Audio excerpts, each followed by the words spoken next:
அனைவருக்கு வணக்கம். கல்யாணம் நெக்ஸ்ட் வீக் பிரபு பிரபா இருந்துட்டு விஜய்க்கு நம்ம கூட வாழ விருப்பமே இல்லை. அப்புறமா நம்ம ஏன் இங்கே இருக்கணும், விஜய்கிட்ட நம்ம சொல்லிட்டு போயிட்டே இருக்கலாம் இந்த வீட்டை விட்டு அப்படின்னு முடிவு எடுக்கிறாங்க. எல்லாரும் ஆளில் இருக்கும் போது பிரபா இருந்துட்டு ஒரு முக்கியமான விஷயம் பேசணுன்றாங்க. என்னம்மா பிரபா என்ன பேசணுன்றாங்க. விஜய்க்கு என் கூட வாழ விருப்பம் இல்லை, அதெல்லாம் கட்டாயப்படுத்தி ஒருத்தரை வாழ வைக்கவும் எனக்கு விருப்பம் இல்லை. அதனால நான் இந்த வீட்டை விட்டே போகிறேன்ற மாதிரி சொல்கிறாங்க. அவசரப்படாத, கொஞ்சம் பொறுமையாரு. இல்லை நான் அவசரப்படலை, ரொம்ப பொறுமையாக தான் இருக்குன்றாங்க. எனக்கு இங்கே இருக்கவே பிடிக்கலன்றாங்க. அதனால் நான் இந்த வீட்டை விட்டு போகிறேன். அனாமிகா கூட விஜய் சந்தோஷமாக இருக்கட்டும், விஜய் சந்தோஷமாக இருந்தால் எனக்கு அது போதும், நான் அவனை கஷ்டப்படுத்தி ஒரு வாழ்க்கை வாழணுமான்னு கேட்டால் எனக்கு அது வேண்டாம் அப்படின்ற மாதிரி சொல்கிறாங்க.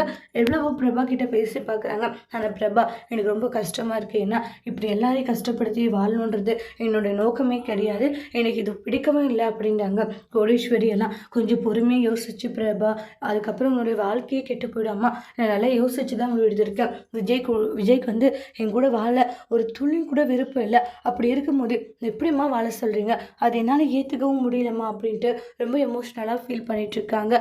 அதோட இந்த ப்ரமோவை முடிச்சிருக்காங்க. இனி வரக்கூடிய எபிசோடில் எப்படி விஜயும் பிரபாவையும் மகா கோடீஸ்வரி ஒன்று சேர்த்த போகிறாங்கன்ட்டு வெயிட் பண்ணி பார்க்கலாம். தேங்க்யூ.